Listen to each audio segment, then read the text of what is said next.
So yeah, so a little bit of fun here. So we're gonna fuzz out all the bugs. So I don't know if you're familiar with fuzzing or not, but we'll kind of go over that a little bit first. So we'll have a little introduction. We'll talk about the different types of fuzzing strategies, fuzzing types, and then go into some real-world examples. So just quickly about me, just for point of reference, I'm Director of Products and Threat Research at Spirent. So what that means is I run the product management team, handle our product strategy, but then I also run our security research team and security engineering. So when I do that, I look more like that. So we process malware, write exploits, we build the fuzz engine, and maintain the fuzz protocols that go with it. So what is fuzzing?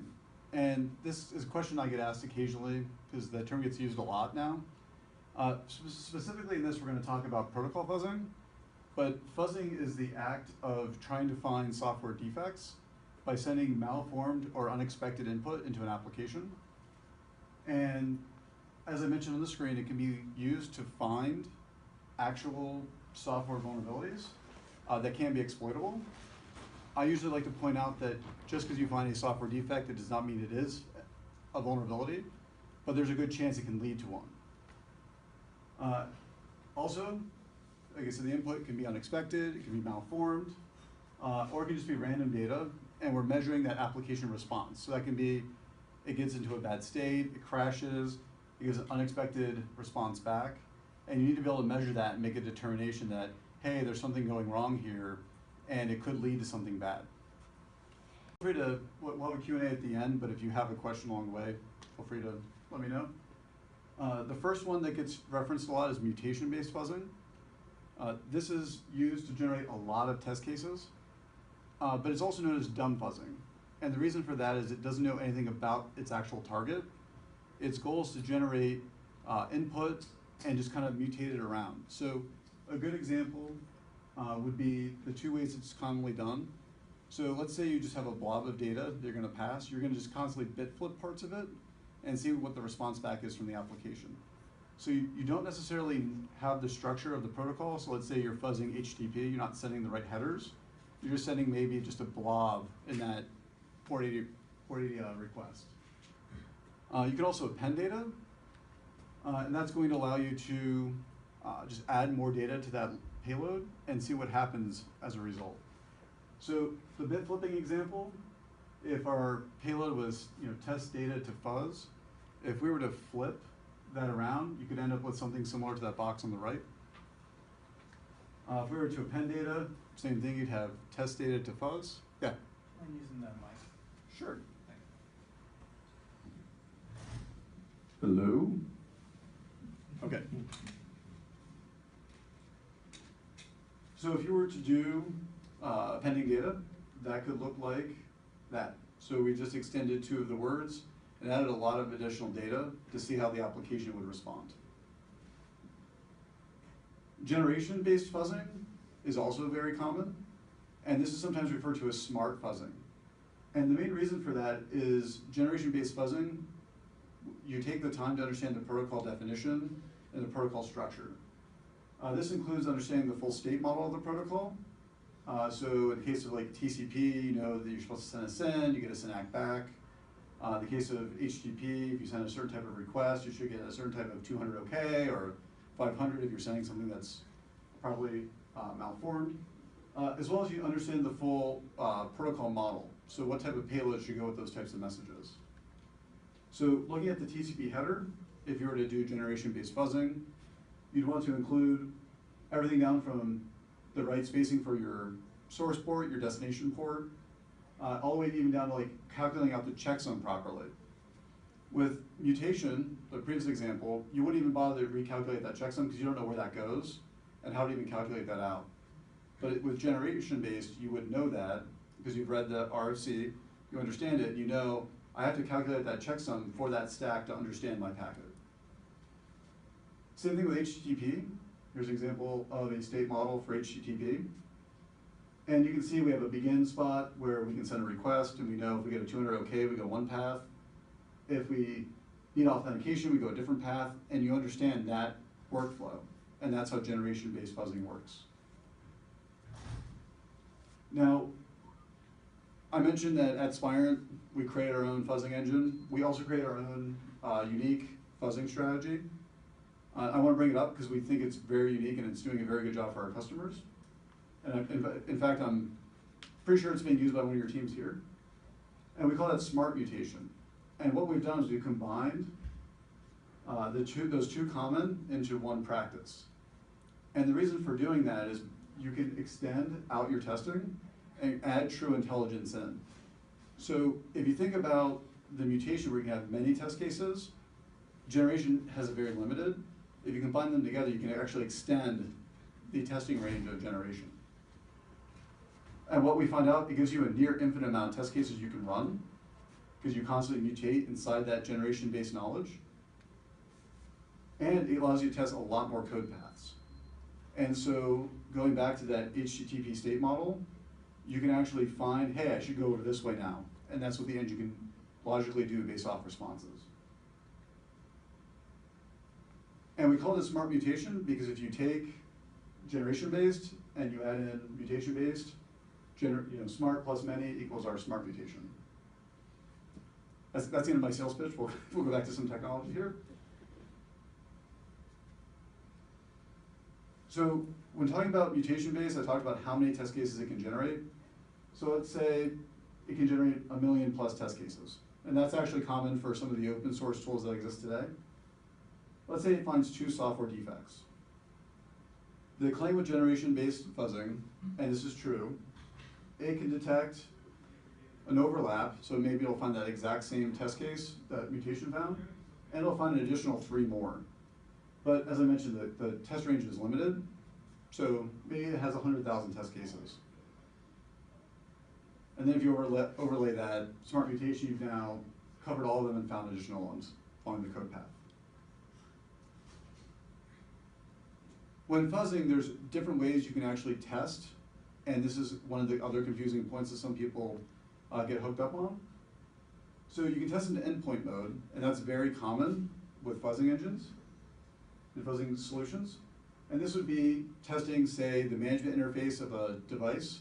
So let's say a firewall, IPS, you just want to fuzz that management interface, whether it's the web service on it, or SNMP, or even ARP, or TCP.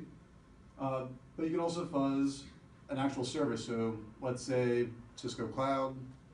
You guys also offer your own web-based services. You can fuzz those as well. But fuzzing in a pass-through mode is also very important. And I have some real-world examples that kind of explain why and the kinds of issues you can run into. But fuzzing in pass-through is perfect for fuzzing things like IPSs, NGIPS. Cisco has NGIPS with the acquisition of SourceFire. NGFW, web application firewalls, routers, all those things that have 2 interfaces, fuzzing through them is very important because you're going to hit the engine and decision-making logic inside the device. The big caveat that I want you to keep in mind when talking about doing pass-through, it's very important that you can fuzz through the device and have a real server on the other side that can respond. So you're creating a real-world environment. And with that, you don't want to have any fault. The device on the other side needs to respond like a real server. So that way, any faults that are found in your test are because of the device in the middle. And by doing that, then you've actually eliminated out those other caveats, and you know that any issues you find are the device. So why fuzz under load? So how many of you have done fuzzing in the past? Okay.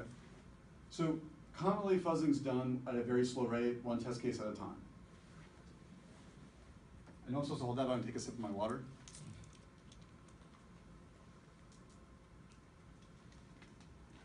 Go. You don't hit issues like resource exhaustion and stuff like that when you're doing it at slow rate. Exactly. So fuzzing under load gives you that real world environment, and you start finding things you wouldn't find. So I've been fuzzing for probably 10 to 15 years by this point. I'm a huge fan of fuzzing, but you're right. By including some load traffic, you hit additional code paths you wouldn't hit, and you cause the engine to have to make different decisions it wouldn't make without any load. So you find things such as weaknesses in your protocol deployment, other protocols or services on the device that are impacted. So just because you're fuzzing, say, BGP does not mean that BGP is the only thing impacted on your router. You can measure performance degradation, which is a perfect example. You can find denial of service opportunities. So you may find out that even though the fuzz traffic by itself is not causing the service to go down, it's hanging the service enough that when you add load, you've now created a denial of service environment. You can also bypass security policies. I have a good real world example of that. As I mentioned, doing the fuzzing in my past, it's amazing how many times when you add just a little bit of load traffic, the security engine in the middle gets overwhelmed by the malformed packets and doesn't know what to do. And the logic either fails open, and now exploits get through, or malware gets through. And that gets into your example that you're now using the fuzzing as a smoke screen into your test. I'd also like to say that's a picture of my father-in-law. That's what he looked like when my wife introduced me to him for the first time. No, I'm joking. That probably is what he looked like, though, after I walked away. So what would you target on the DUT, the device you're fuzzing, doing the fuzzing under load? So I would fuzz the protected protocol that you're wanting to validate is still working as expected. I would also fuzz the management interface. It's actually amazing that I've seen devices become unmanageable when they have issues on their protected link, as well as fuzz other clients and services or validate that they're still up, because you don't know what that other impact could be. And then what type of traffic do you want to generate while doing this? You want to generate traffic that is for the same protocol. So let's say you're fuzzing SMTP. Generate SMTP traffic and make sure it still works. And then likewise, if you are fuzzing SMTP, maybe generate FTP, HTTP, or something else to make sure those protocols still work. And I like this picture on the side here. Oh, there we go. Because it kind of covers what we're talking about here. So when we talked about the fuzzing strategies, mutation gave you a couple paths. Generation opens up more. The smart mutation opens up even more after that. And then when you add in the fuzzing under load, you now have all these different code paths you're going down. You're finding out the answers to your questions. How stable is that code? What vulnerabilities could there be? What things are we not finding through our regular PV processes? So let's go through some real world examples. So the first one is fuzzing radius. So this is a radius service running on a Linux system. We're going to use our radius protocol. And as we fuzzed it, we found a section of code that constantly crashed as we fuzzed it. And here on your left are the logs actually coming from the service. And our product is able to pick that up. And you can see on here, these are the actual events being recorded. And with that, you get a log, as well as a PCAP to replay that yourself, or you can recreate it in our UI.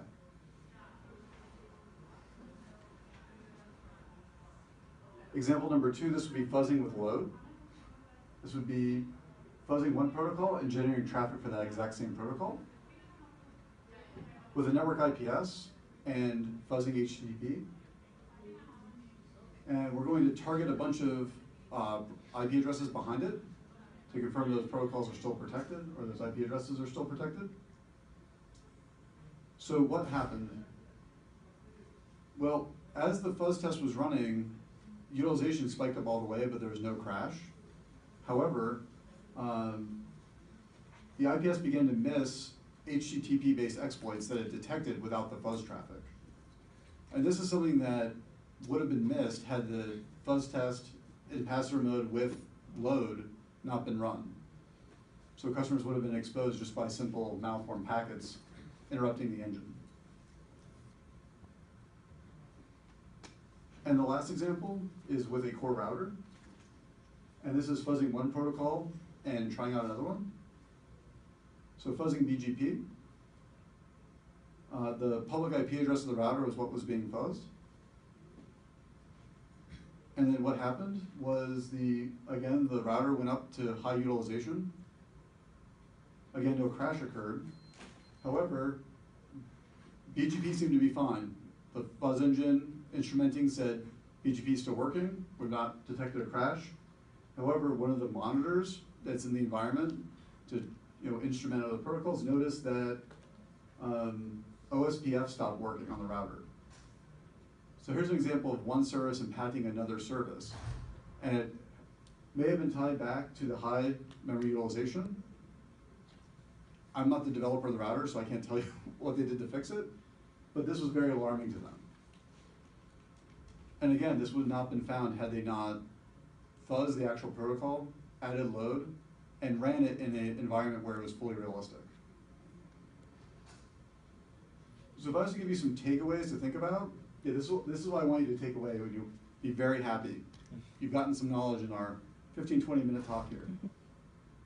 The first thing is there are two commonly referred to strategies, which are mutation, which we want to take away is that many test cases but does not have a deep knowledge.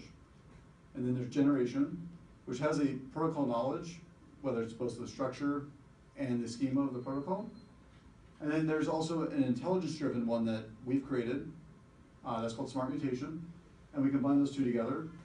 And I will say, I'm biased because I'm like the father of our fuzzer. I think it does do a very good job finding issues. There are two modes you can fuzz in. The first would be endpoint. That's very common to fuzz to the device, but don't forget the pass-through option to fuzz through the device. There are definitely issues that get missed if you don't go all the way through the plane and get both sides of the device. And finally, fuzzing under load, very, very valuable. You should introduce network load so you can hit additional code paths you wouldn't normally hit. And you can find additional software defects that you would not find just by fuzzing alone, or just by running traffic alone. And you'll have a much more robust and stable product, and with less vulnerabilities.